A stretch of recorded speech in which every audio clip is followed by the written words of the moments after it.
The biggest challenge to constant electricity supply in Nigeria is the incessant attack on electricity installations by vandals, insurgents and bandits, among others.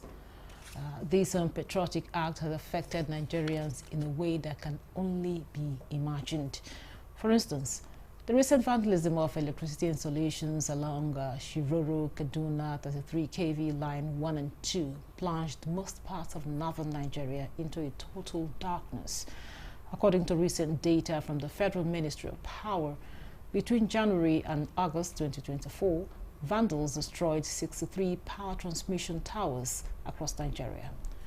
Today, Nigerians woke up with the news from the Transmission Company of Nigeria reporting another vandalism with 3 towers on the 330 kV Lokoja-Gwagwalada transmission destroyed. The vandalism of the electricity installations is worsening Nigeria's already strained electricity supply, undermining government's efforts to improving power generation. This and more will be the focus of Nigeria Today. I am Ikaria Clinton, and thanks for joining us.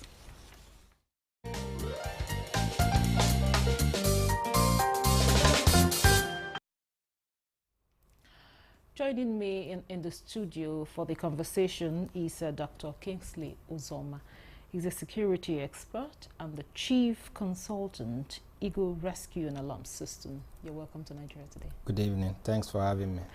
Now, this problem is becoming, worrisome. So, Mr. Kingsley, Dr. Kingsley, tell us, why do you think electrical installations have become a frequent target for vandals? Because let me use the word that the environment permits it, in the sense that it's profitable for the vandals to destroy these critical infrastructures, which you can say go unprotected, because you here in Abuja, across major areas, even here where you have transformers, so the scavengers, locally named as babambolas, would see them having access to transformers, the armored cables that goes with it and what have you. Then I think about sometime in July, I went to Kano via road. We took assessment. So from Kaduna itself down to Kano, you see that all the power infrastructures there have been vandalized over time. So because it takes time. Maybe today is just to cut an inch or an aspect of the cable over time. So had it been you have security agencies, like for instance the Nigeria Security and Civil Defense Corps, part of their mandate is critical infrastructure protection. So over time, because these vandals is not something they just jump into there and they move it instantly. Most times for the critical power infrastructure, it takes time over and over. Because nobody is policing these critical assets, it becomes much more easier for them to vandalize. Then after the vandalism, where does it end up? In the market. Because on the part of government, we are not really scrutinizing and regulating effectively on the sales of power infrastructures and what have you. Most times when some of these things are vandalized, they find their way back into the market, and the same government or private agencies and contractors buy it back to do repairs for the same state.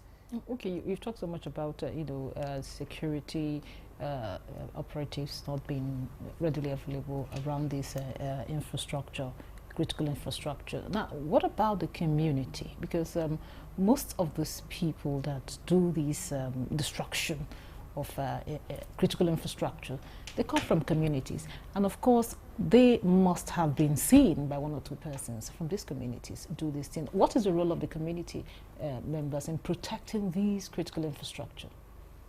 Well, the role of the community, ordinarily it should have been their job to protect. But you see, the nature of our environment today demand that most people within the community and rural area, they have this what we call I don't care attitude or mentality, because it's seen as property of the government. that is the culture, okay, because people are after their daily bread, trying to meet their needs, and most times you see that even their children or somebody somehow related to them are party to these vandals, and the resources, the funds from it, add one or two things to their meals. Okay, so it's another way of them benefiting from the what you call some national cake. Okay, because some doesn't see anything morally wrong to vandalize what you call state critical infrastructure and profit from it. So that's part of that moral decadence in the society. So what role will awareness, creating awareness and the likes to prevent situations like this? Because just like you said, some persons feel it's government property. They don't even see it as their own property, which is, of course, how will I put it, unpatriotic. Because if you don't see a particular thing as your own, you say, okay, it's government. Who is the government? We are the government. Okay, see, in the first place, these powers, the light generations are not regular. So if the government have not lived up, the Ministry of Power have not lived up to their responsibility of guaranteeing 24/7 power supply, what do you think the people will do? Because over time we hear of national grid collapse and what have you. It's not only the activities of vandals.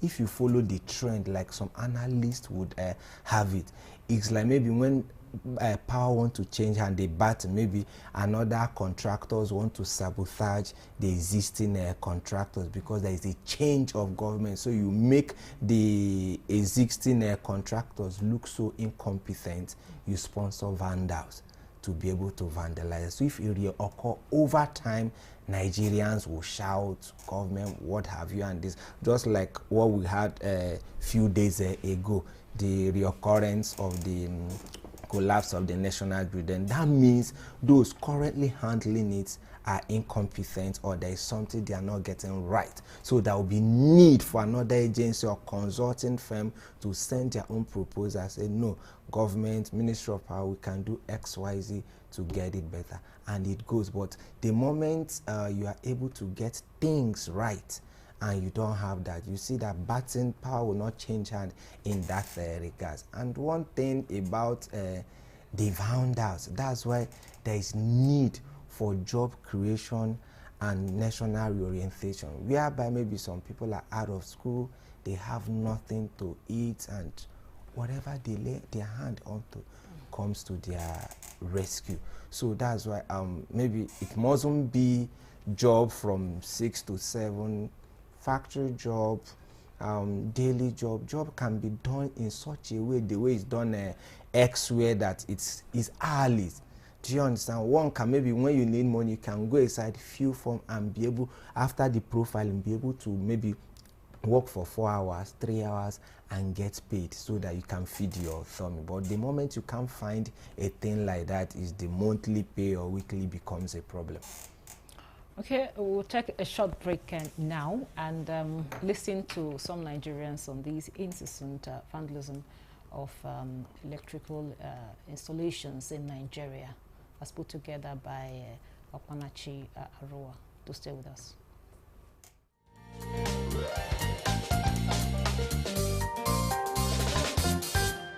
The government had to put some measures in place to curb all this issue of vandals. You know, they always do this thing just to weaken the economy of this country. The government should bring a measure against those men, set up a task force to deal with them massively. But the people that should support now, they are now the one working against, you know, the efforts of the government, frustrating the effort. And they are doing it because of the criminal intent they have, so that by the time there's a blackout everywhere, they will have time to strike. So anyone of them that is caught, they should not be spared at all. They should deal with them. That awareness must be created to know the importance of public utilities, such as the national grid that is under attack today.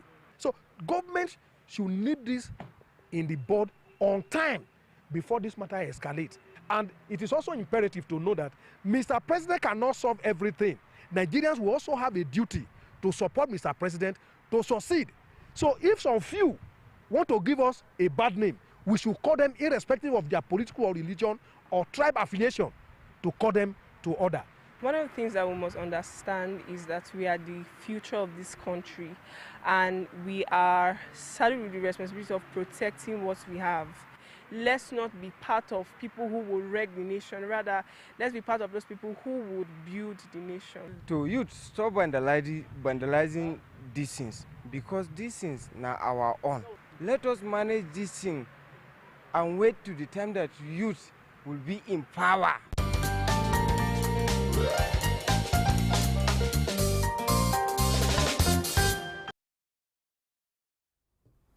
Welcome back. This is still Nigeria Today. We are looking at the vandalism of electrical installations in Nigeria, and of course we have we're just being joined in the studio by Kunle Kola Olubiyo. He's the president, Nigeria Consumer Protection Network, and member, National Technical Investigative Panel on Power System Collapse 2023.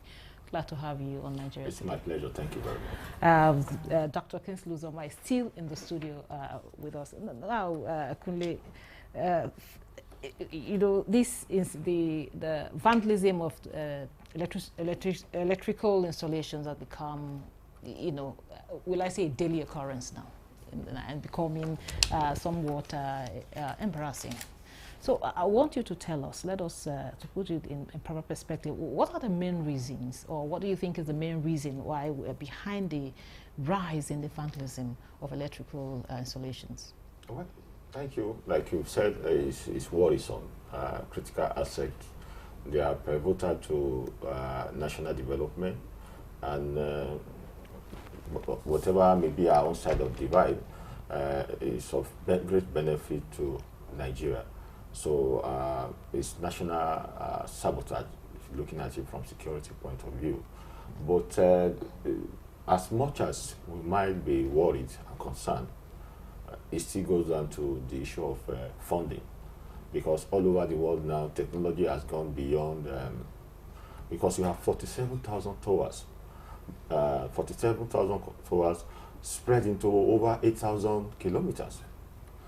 Traversing the forest and very, terrain that is not really easy for even motorization, except you use those days you have the helicopter, and you cannot even deploy the Civil Defense Corps to cover the massive terrain that this critical infrastructure covers. Because it's not the type of manpower within the Civil Defense Corps, you can't use them to cover the entire country landscape, where this 47,000 towers spread into 330 kilovolts and 132. So what we need to do is deployment of technology.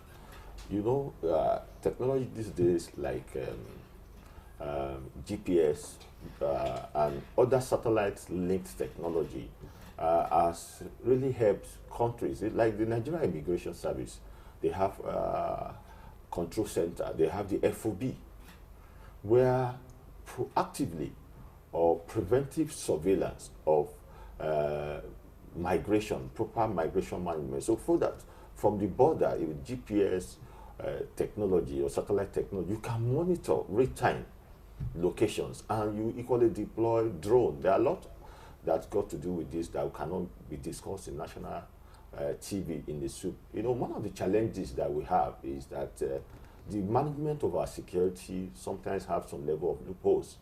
In the course of trying to manage security, about last week or 2 weeks ago, when the transmission company of Nigeria was reeling out some strategic information, sometimes you give information in the course of trying to convince the public. Even when there are threats from insurgents or so, sometimes there are security architecture information that will give, that we're doing this, we're doing that, we're doing that. Sometimes it's equally help to project the loopholes. So security information are so sensitive that they have to be properly managed. So with the right technology, it's all about technology. We need to put more investment. So what we have at the moment is like having a truck or putting a truck on the road, articulate vehicle without brake in it. Apart from the vandalization of the towers that we have experienced along the Lokoja-Abuja corridor, which was done by, I think, the Independent Power Project and Giregu Power Plant. That's where you have that, we have within that corridor. What has happened has shown that government now is in an emergency situation. We need to put more funds into security. Technology will address some of these issues.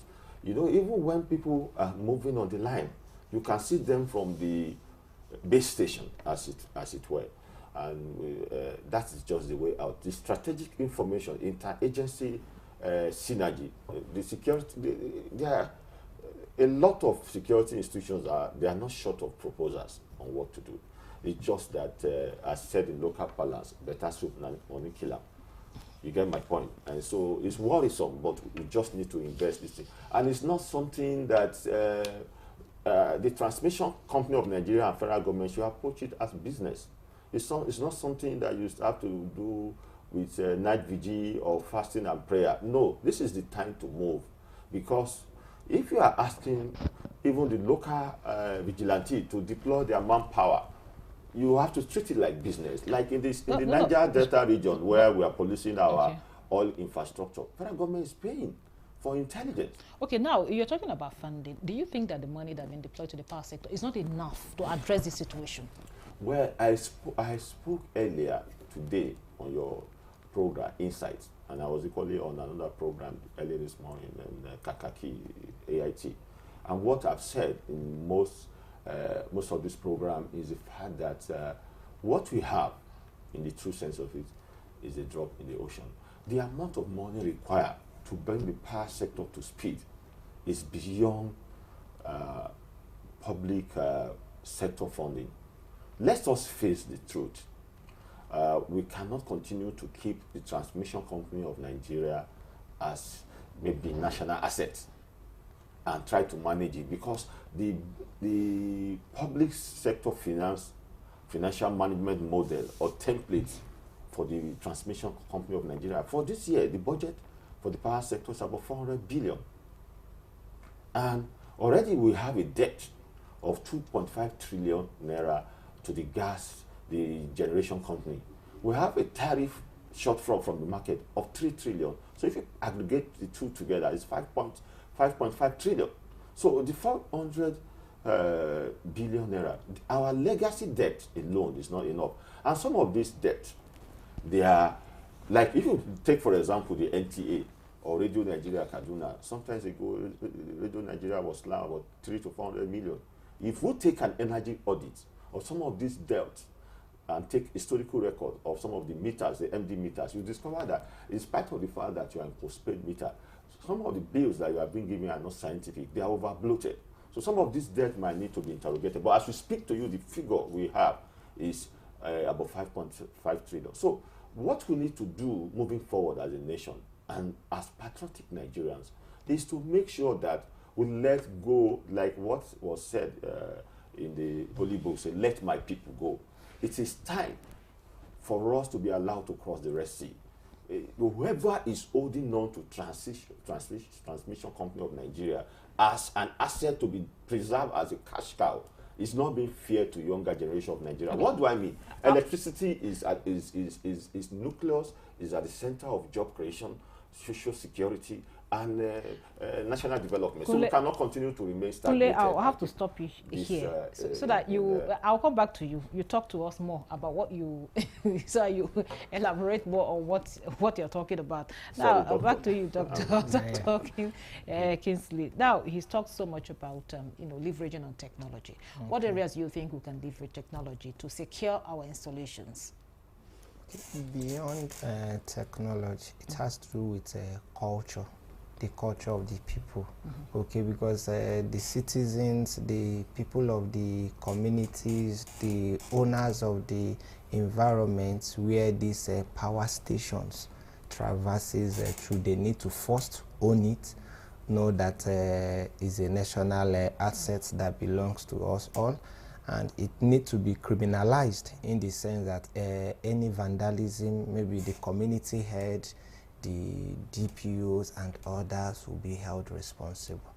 Okay, in some other nations, where vandalism happens, the local police, like the divisional police officer, are even held accountable by the same government why such happened under his watch. So we need to borrow such a leave. And the situation whereby, for instance, you have electrical markets where things like this are sold with ease.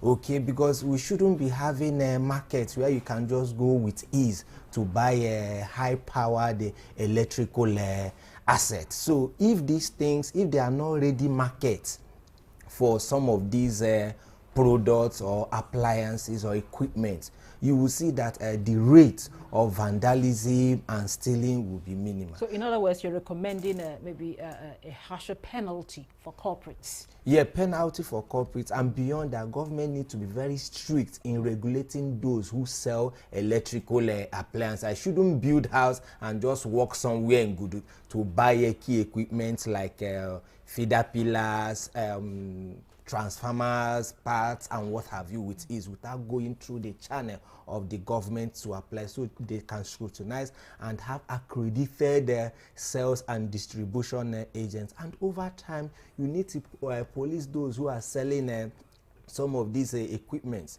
because they buy it with ease from these guys, repolish it, clean it, and it goes. So that's why in some countries, even within this same West Africa, most of these equipment, they now have with serial number, barcode, that you can authenticate their source and what have you. But not a situation whereby something is stored somewhere here in Kaduna, like I told you the last one we monitored, and it found its way here in Abuja in Gudu. Then contractors of the same government will still buy the same stolen equipment that they know to fix the challenge. It's really the more reason that we need to really invest in the culture of the people. Okay. Now, back to you, Kunde. You were talking about, bringing in the private sector, if I understand what you're trying to say. So will this stop the high rate of vandalism of the electrical installations? You see, it's quite unfortunate, like in the oil and gas sector, it's a tripod. You have the vendors, you have the contractor, and you have the government officials. When national ethic, like you said, is broken down, this tripod comes to play. You have seen from intelligence what is called in official parlance, official bunkering, so to say, in our understanding. You see some officials engage as state actors, and sometimes they find themselves being compromised. There have been cases like that. We've seen several panels, what we call court-martial in the military institution, where people who are given the responsibility of public trust compromising because of the trappings of the criminal crime and criminality that they are expected to control. So what we say in essence is that it's good to create some level of community engagement. What the federal government has done, I said it time without number, that if we cannot sermonize, because I'm in Nigeria and I pay my bills. My bills not being paid on behalf of federal government. So if I have my foot soldiers, if I have my team in the community, if you must engage me or my team, like you are doing with the Tompolos and what have you. Federal government pay a lot for intelligence, and the intelligence community all over the world equally pay for intelligence. So if we must get effective results, while we are applying the use of technology or deploying the use of technology, like I've said, we must equally know that we need to make budget. We cannot sermonize.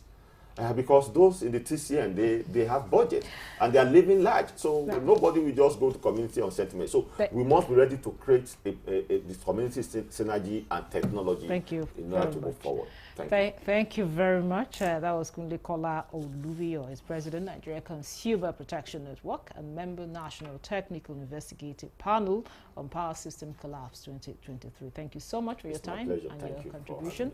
And we also had Dr. Kingsley Uzoma, a security expert and Chief Consultant, Eagle Rescue and Alarm System. Thank you so much for your time and contribution. And thank you for being part of the program. I am Carrier Clinton. Goodbye.